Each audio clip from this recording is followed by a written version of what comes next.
Okay, so we're going to do the stylistic characteristics of the three main parts of the 18th century, including Rococo, natural, and, neoclassical. So Rococo is what replaces the style of the last unit. So it's kind of a reaction to the Baroque. And so instead of being elaborate and large, instead we're really going to see frivolous.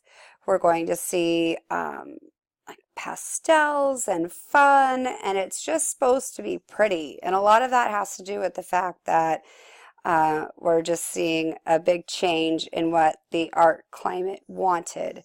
So for the Rococo, we see court culture is replaced by the salon culture. And in this modern age, the shift to art produced at the behest of the individual or institutional patrons like the monarchy, aristocracy, church, and the wealthy merchants, that's all going to be changed because art is now produced as a commodity to sell to the industrial rich, even the emerging middle classes, and it has its roots in the Rococo when the court culture of Versailles was replaced by the salon culture of Paris.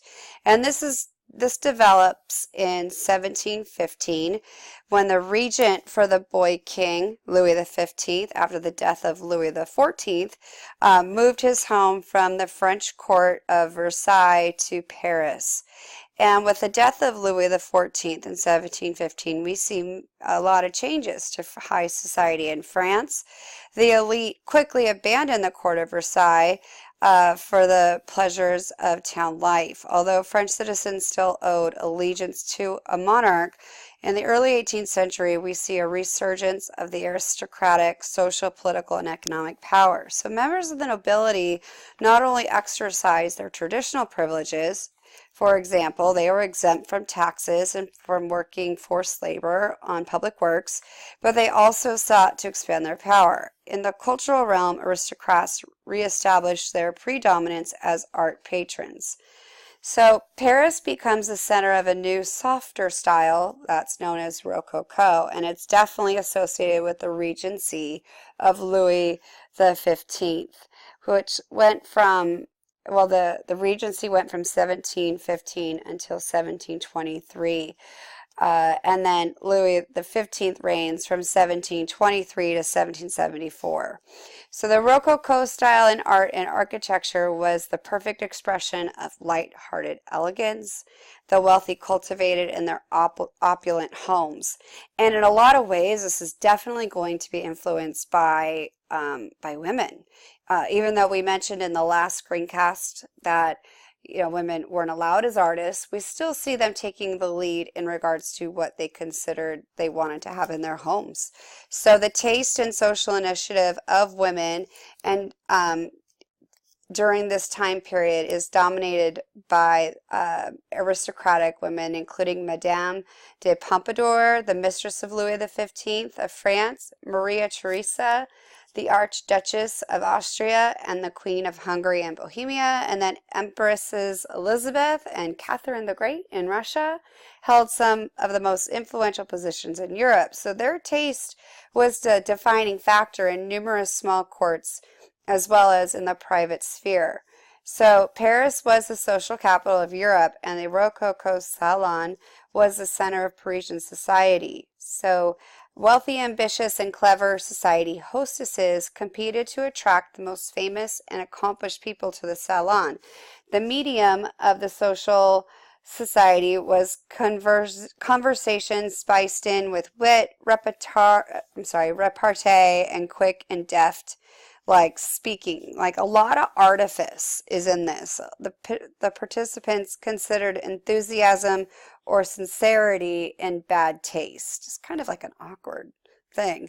But women will host the salons, whether in Paris or elsewhere, and they refer to themselves as femmes savantes, or learned women, and chief among them, was Julie de Lepenasse, and she was one of the most articulate, urbane, and intelligent French women of the time. and she would hold daily salons from 5 to 9 in the evening. So these women are going to be really like influential in regards to what was put out because of that salon culture, and that's hosted by the women. So let's see, the French Rococo in architecture, we're going to see the exterior was more often simple or even plain, but the Rococo exuberance took over the interior. The term is Rococo is derived from the French word, okay, I don't speak French, but it looks like rocaille, Rocaille, which means pebble. But it refers especially to the small stones and shells used to decorate grotto interiors. Shells or forms resembling shells were principal motifs in Rococo ornamentation. So the typical French Rococo room would have, like in the salons, they're definitely going to usurp the role of the Versailles Palace. And that was difficult to do since the Sun King had set the tone for French culture for so long. But in the 18th century, we see a centralized and grandiose palace-based culture.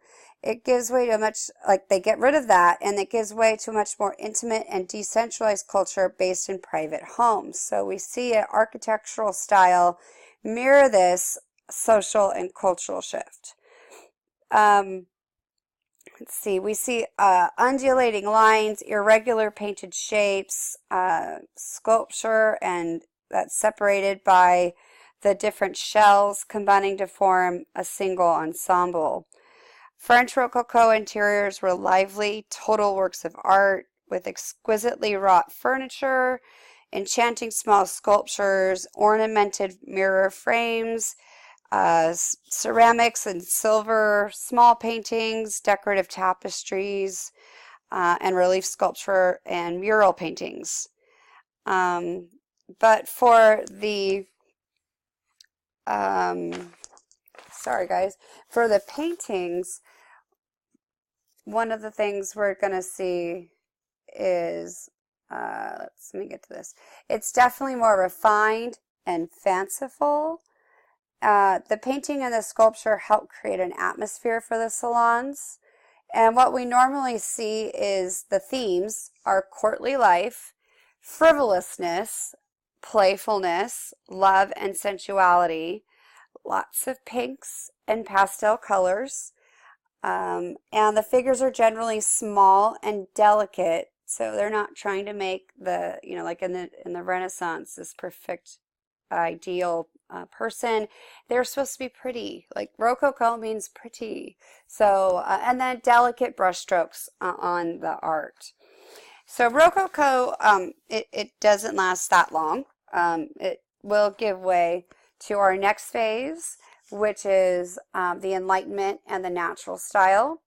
And it is, there's only so much pink and pastels and pretty that people can handle. So this is going to be the opposite of the Rococo style. We do see more morality scenes.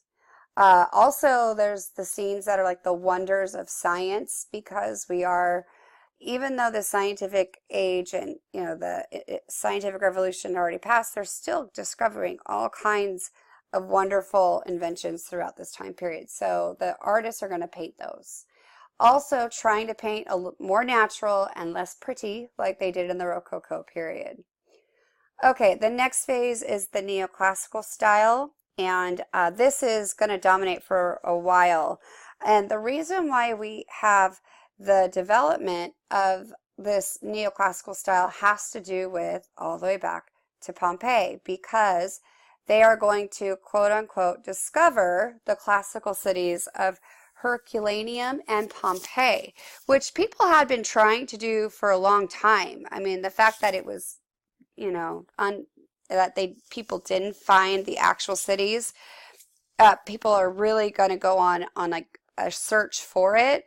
But once they got there, they found that there were people who had found it before, but these were more like tomb raiders or grave robbers.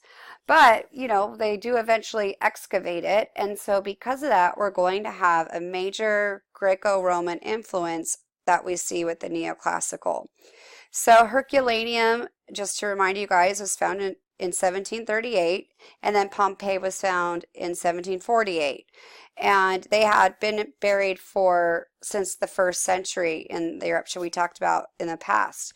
So Italy was the main focus of the grand tour, and it was essentially a requirement of the education for a wealthy gentleman in both Europe or America to go to those sites and to go to the different areas. And then Greece and Rome were thought to be the cultures that gave us this enlightened political systems of democracy and republicanism, which was opposed to the monarchies, which were increasingly criticized as corrupt and arbitrary in the mid to late 18th century. Also, given that this is the time before the revolution, neoclassicism continues the connection to the classical tradition because it signified moderation and rational thinking in the more politically charged atmosphere at the time. The ancient world is considered the model for European democracy, for secular government and civilized thought and action. Thus, its art was viewed as the embodiment of civic and moral lessons. So some of the virtues we're going to see is the ideas of morality, idealism, patriotism, and civic virtue. Neoclassical sculptures are going to be were often painted for and displayed in public spaces in order to inspire those virtues of patriotism, nationalism, and courage. And it was especially popular in Britain, America, and France as a visual expression of the state and political stability. And like we said before, this is the complete opposite of Rococo. Some see this as the first step towards the development of Romanticism, which is the next unit or the next packet. It's well suited to the changing political realities of the late 18th century, as it is more restrained design and was intended to convey moral dignity. There's really not supposed to get any emotions out of you. You're not, in the Baroque and in the Hellenistic, I mean, the point of those phases was to get an emotional or visceral response from the viewer. But this is supposed to be non-emotional. It's supposed to be rational. It's supposed to be where it just looks perfect. And there's also, one of the things they do is there's no evidence of brush strokes that could be evident to the naked eye. And let's see. Let me keep going a little bit.